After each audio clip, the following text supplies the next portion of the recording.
시청자 여러분 안녕하십니까. 작전본부 샤르 엑스파일의 이세환입니다. 지난 4월 22일이었습니다. 이 LIG DNA는요, 말레이시아 쿠알라룸푸르에서 열리고 있는 방산 전시회가 있습니다. 이걸 DSA 2026이라고 하고 있는데, 여기에서 말레이시아 국방부와 해공, 함대공 미사일 수출 계약에 서명했다고 발표를 했습니다. 이 계약금은요, 이게 총 9,400만 달러, 우리 돈은 약 1,400억 원 규모예요. 그러니까 지금까지 뭐 몇 조 원 뭐 이런 건 아니에요. 솔직히 이런 건 아닌데, 그래도요, 이 말레이시아 해군이 추가로 수상함 성능 개량 사업과 후속함 건조 사업을 진행하고 있습니다. 그렇기 때문에 우리의 이 해공 수출 이 물량이 보다 증가할 가능성이 높습니다. 그래서요, 오늘 작전본부 샤르 엑스파일에서는요, 해공 함대공 미사일의 수출 성공의 비결을 알아보면서 동시에 추가 수출의 가능성, 그리고 해공이 추구해야 할 미래 공대공 개발 사업까지 한번 알아보겠습니다.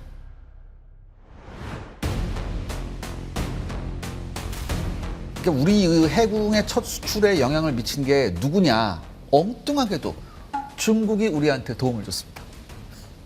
이 말레이시아 정부는요, 여러분들 노후화된 함정이 굉장히 많습니다. 그래서 이걸 교체하고자 2017년 4월에 중국 조선산업공사라고 있어요. 이게 CSIC라고 하는 건데, 크리스급 초기함 내촉 건조 계약을 체결을 했었습니다. 이 크리스는 말레이시아의 전통 단검을 크리스라고 해요. 그러니까 단검급, 크리스급 이 초기함 내척을 중국 조선소에서 만든다, 이렇게 딱 계약을 했는데, 사실 이 말레이시아 정부의 크리스급 도입 발표는요, 사실 이게 양아치 짓이었습니다. 이게 왜 양아치 짓이냐? 현재 하나오션, 당시에 이제 대우조선해양이었죠. 이 대우조선해양이 이거에 앞서서 2014년 11월에 말레이시아 해군으로부터 배수량 1,800톤급 초기함 6척을 수주했다고 발표했었어요. 그래서 당시 사업 내용이 뭐였냐면은, 초기함 6척 중에 3척은 우리나라에서 건조를 하고 나머지 3척을 블록 형태로 말레이시아 조선소에 이제 건조함으로써 말레이시아 조선 산업을 이제 부흥시킨다, 이런 계획이었었어요. 그런데 2016년에 모든 게 변합니다. 왜냐?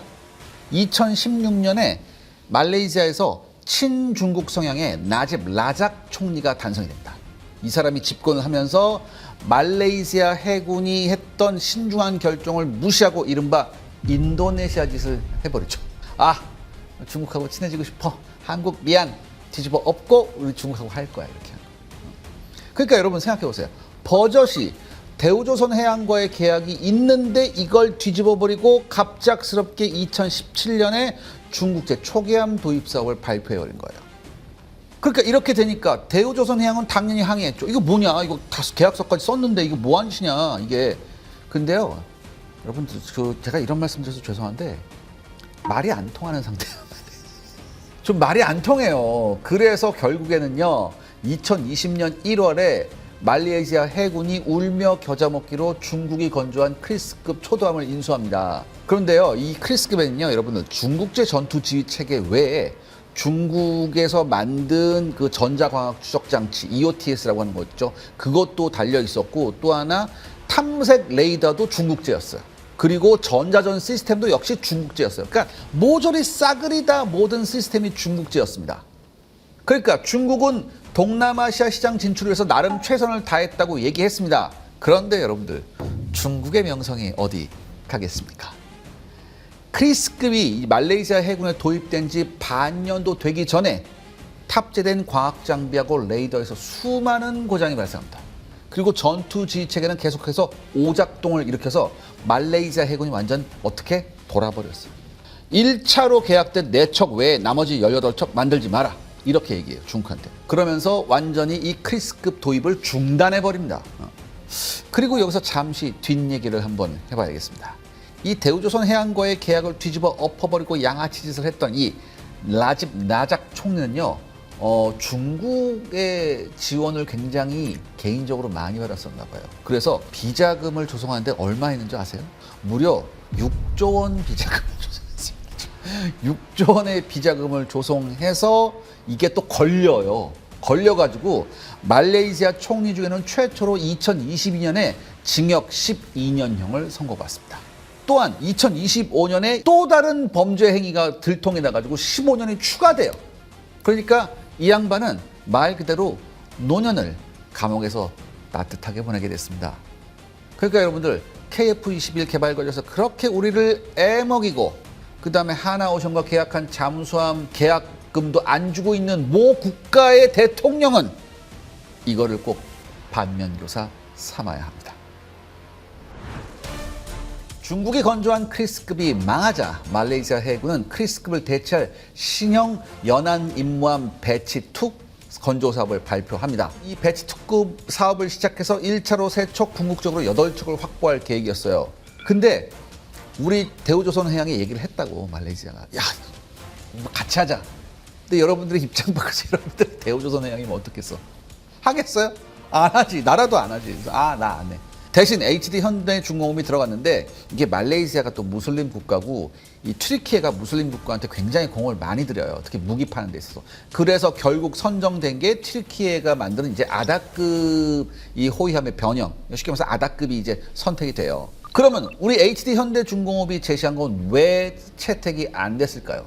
왜냐하면 당시에 이 HD 현대중공업이 이게 실물이 없었어요. 호위함 실물이 없었어. 그래서 설계도만 있었다고. 그런데 튀르키예는 실물이 있었고 이게 파키스탄도 운영 중이었거든요. 그래서 말레이시아가 이 아다급을 선택했다. 이렇게 많은 분석가들이 이렇게 얘기를 하고 있었습니다. 말레이시아 해군이 선정한 이 아다급의 개량형은요 2,400톤급의 만재 배수량을 가지고 있고요. 또한 튀르키예가 역시 개발한 전투 지휘 체계 등을 사용하고 있었습니다. 그런데요 유달리 함대공 미사일만큼은 우리 LIG-DNA의 해공 함대공 미사일을 선택합니다.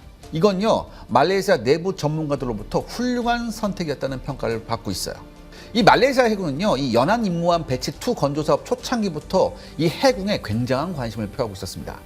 이 말레이시아 해군의 획득 장교가 이 부산에서 열리는 이 마덱스 2023에 왔었어요. 말레이시아 해군 획득 관련 장교가. 그러니까 여기서 당시 LIG 넥스원은 말레이시아 해군이 해공에 관심이 있구나 이걸 파악했고, 그래서 말레이시아 해군을 지원하고자 말레이시아 쿠알라룸푸르에서 열리는 DSA 2024에 참가해서 해공 함대공 미사일하고 대포병 레이더 등을 적극 홍보했었습니다. 그럼 왜 말레이시아 해군은 해공을 원했을까요?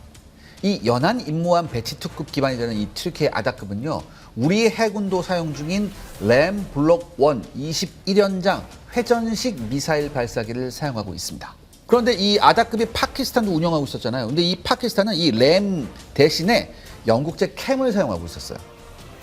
아다급을 판매한 튀르키예와 아다급을 도입한 말레이시아는 통합 경험이 없는 우리나라의 해공 함대공 미사일을 통합해야 되는 부담을 안게 됐죠. 그러니까 여러분 여기서 생각을 해봐야 되는 게 뭐냐면 말레이시아 해군이 번거로운 통합 과정을 알고 있음에도 왜 해공을 선택했을까? 이걸 한번 생각해 봐야 됩니다. 이 기존 아다급에 탑재된 이 램 함대공 미사일은요 이게 회전식 발사기를 사용해요. 이게 무슨 소리냐면 적의 대함 미사일이나 자폭 무인기가 360도 전체 각도에서 동시에 근접하면 제대로 대응을 못한다는 얘기죠. 돌아가면서 쏴야 되니까. 해공은요 어디서 발생되냐면 수직 발사기에서 발생돼요. 수직 발사기에서 발생되니까 발사와 동시에 360도 어떤 방향으로도 요격이 가능한 거죠.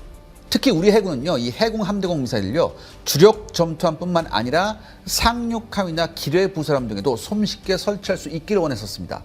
그러니까 탑재 장비가 부피를 많이 차지하지 않고 유도 시스템이 복잡하지 않은 체계를 요구했다는 뜻이죠. 그래서 해군은요 함정 탑재에 필요한 체적을 줄이고자 한 개 수직 발사기 셀에다가 4발의 해공이 탑재되는 쿼드팩 구조를 채용합니다.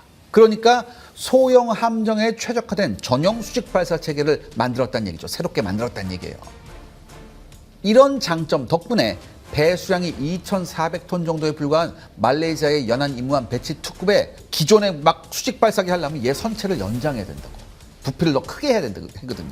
근데 이런 대규모의 개량 없이 헬기 경납고 상부에다가 2셀씩 총 4셀의 한국형 수직 발사기를 설치한 것만으로도 무려 이게 한 셀에 몇 발씩 들어간다고 그랬어요? 4발씩 들어간다고 그랬어요. 그러니까 4셀의 한국형 수직 발사기에 설치를 하는 것만으로도 여기에 무려 16발의 해공 함대공 미사일을 운영할 수 있게 됩니다.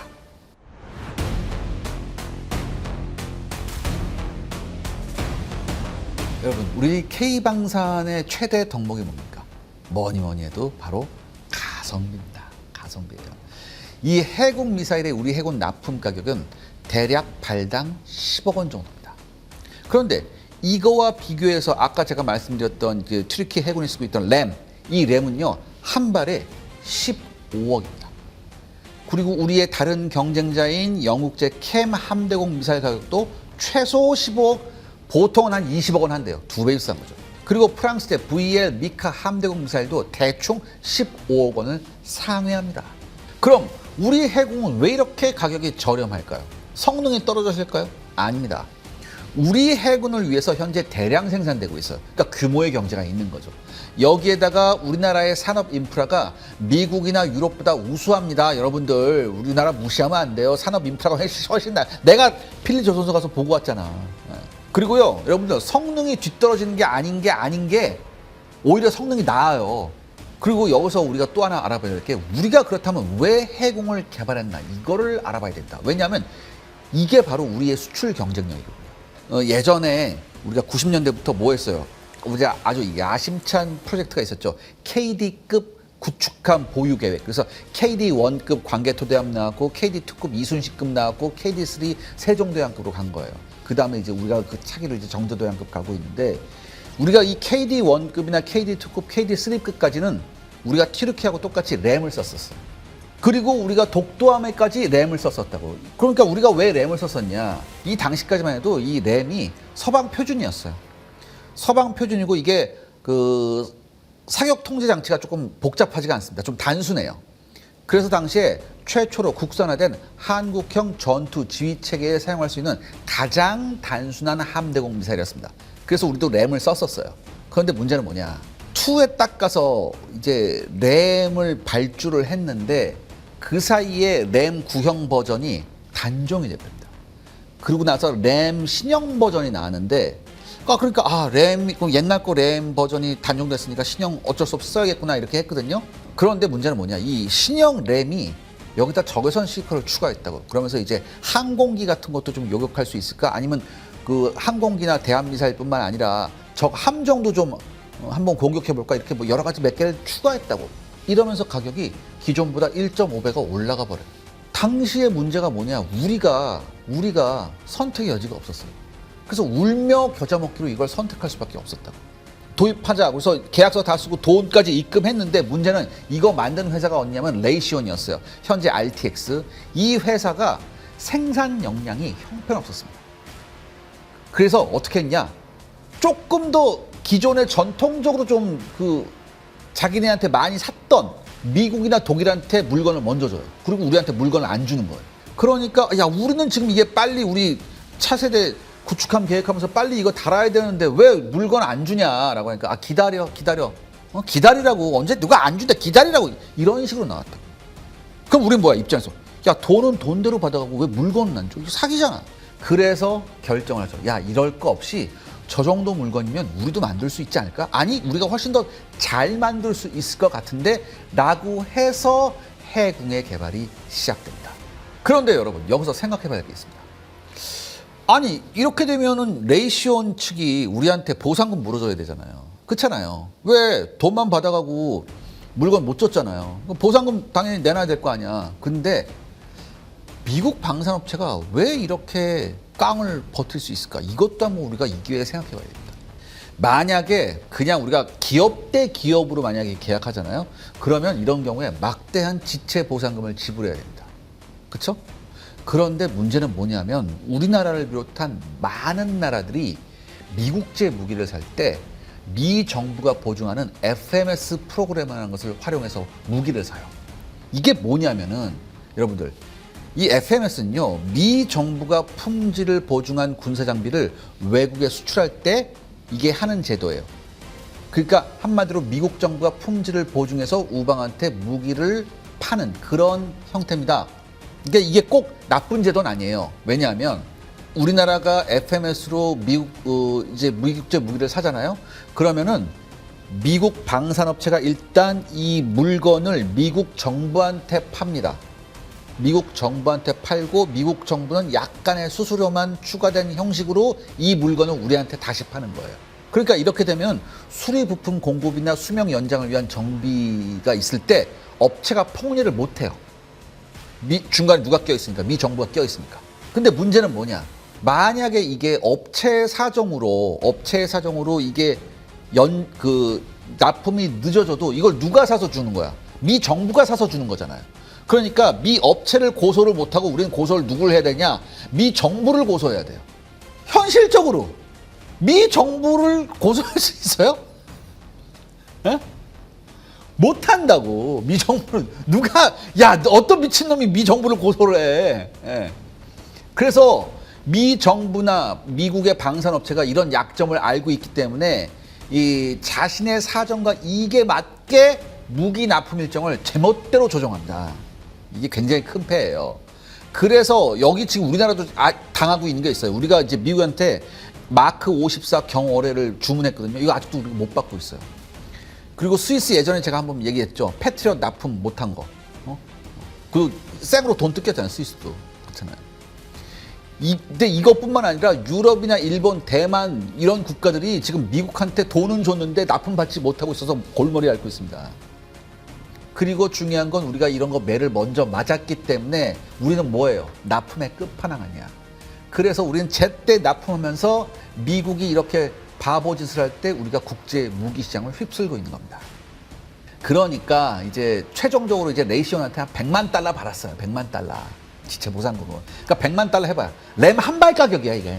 램 한 발, 이거 준 거야. 그러니까 더럽다. 우리가 한다라고 해서 2008년에 국내 방위산업체인 당시 LIG 넥스원이 이거를 이제 램을 원래 면허 생산을 하고 있었어요. 면허 생산을 하다가 이제는 면허 생산을 끝내고 어떻게 우리가 자체적으로 국방과학연구소하고 같이 한다. 이렇게 결정을 내렸죠. 그러니까 미국제 이 램 시스템이 우리한테 납품 문제로 골머리를 앓게 했다가 우리가 결국은 해군을 만들기로 했잖아요. 그런데요, 사실